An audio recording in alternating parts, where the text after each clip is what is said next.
So, good day everyone. So, for today, I will be performing Leopold'S Maneuver. So, Leopold'S Maneuver is a gestational age to know the gestational age of the fetus or the baby. So, first is, we need to introduce ourselves to the client. Second, identify the client. And third, prepare the client and explain the procedures. So, good morning ma'am. My name is Leopold'S and I will be your nurse student for today. So, what is your name ma'am? Hello, my name is Teresa from Barangay Lagao and I am pregnant with my first baby. Okay ma'am, that was nice. So, ma'am, for today, I will be performing Leopold'S Maneuver. Ito po yung i-check po natin yung ilang months na yung baby, yung ilang weeks na yung baby, tapos yung positioning po ng fetus or yung baby nyo. So, so next is position the client to the sofa with the knee slightly flexed with the place on the small pillow in the rolled towel on the underlegs of the pregnant women in order to comfortable position. So, ma'am, higa na lang po kayo. So, gonna put the pillow. Next is for our privacy of our client. Roll towel.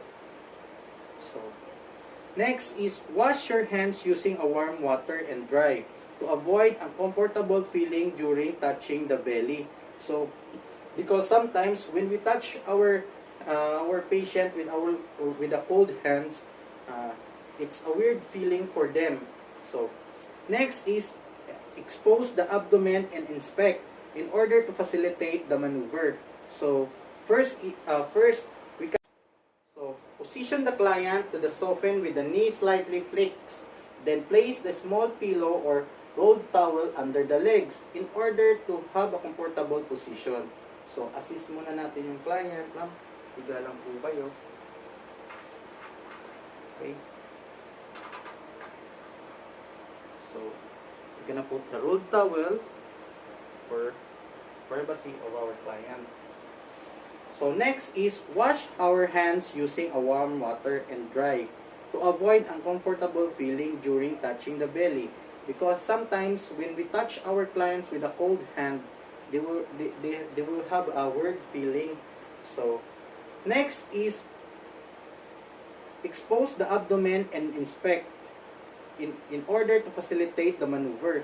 But before this one, as a male nurse, we cannot do that without asking the permissions of our patient or the mother. So, ma'am, okay lang po ba i-start natin yung procedures, but I'm gonna need to touch you? Okay lang po. Okay lang. Okay. So, our client agree. So, next is measure the fundal height using the tape measure to determine the gestational age. So, we have here our tape measure to determine how large and how the gestational age of the baby or the fetus.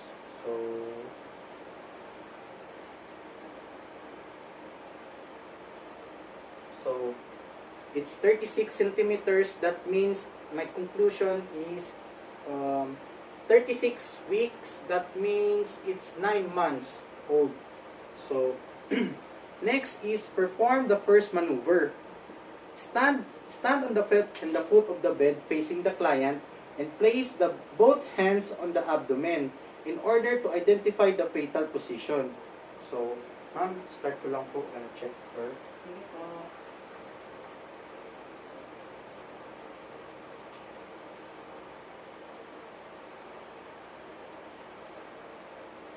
So I can feel a soft but not movable.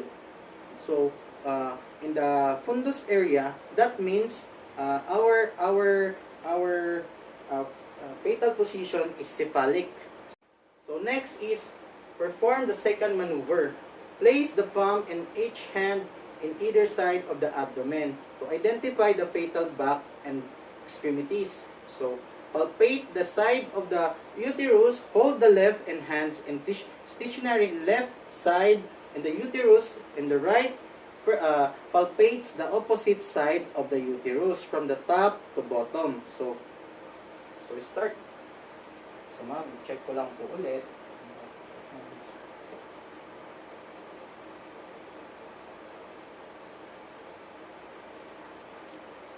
So, from the left side of our mother, I can feel a soft and tender, while the right side, I can feel the noodles of and extremities in the right side. That means our fetal position, that means our fetal position, the fetus is facing on the right side of the mother. So next is perform the third maneuver. Gently grabs the lower abdomen and just above the symphysis, and using your thumb and index so to identify the fetal presenting the part over the inlet.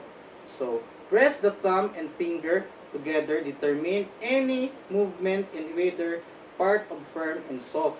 So ma'am, hawakan ko lang po yung pubic area niyo.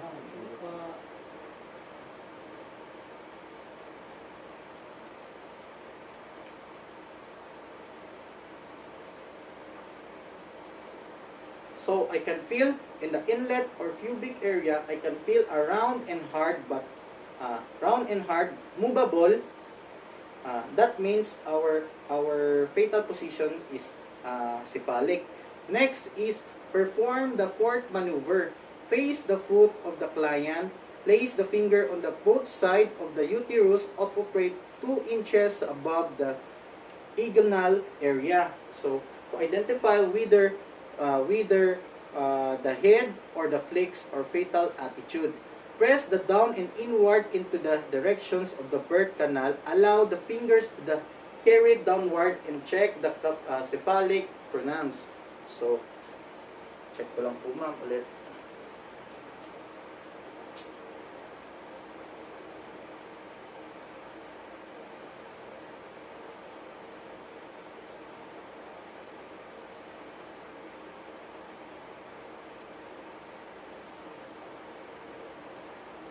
So next is fetal rate. Fetal rate, identify the back of the fetus. In order to get the fetal rate of the fetus, listen to the fetal heartbeat by using the stethoscope. So we have here the stethoscope. We're gonna get the fetal heart rate of the fetus for 1 whole minute.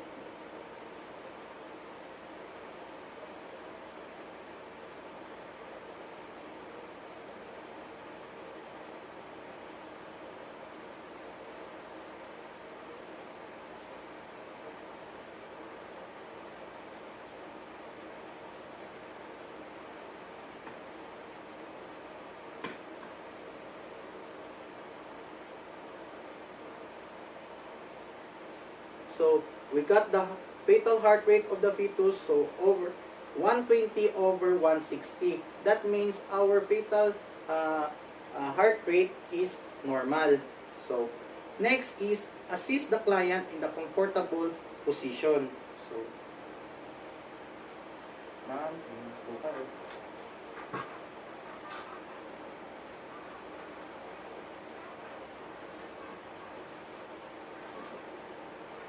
so the last procedure, do the after documentation, aftercare documentation. Ma'am, we're done for our Leopold's maneuver. Okay na po. Na-check po na natin kung ilang months and ilang weeks yung baby nyo. Kung ano yung position. So yung baby is cephalic. So meaning yung ulo po ng baby nasa baba po, yung nasa taas. So that means it's normal. And by the way ma'am, wala naman po kayo iniinom na gamot, wala naman po kayo nararamdaman na kahit na ano? Wala naman po. So that means we are done for today. Thank you for watching my video. Thank you po. Thank you ma'am.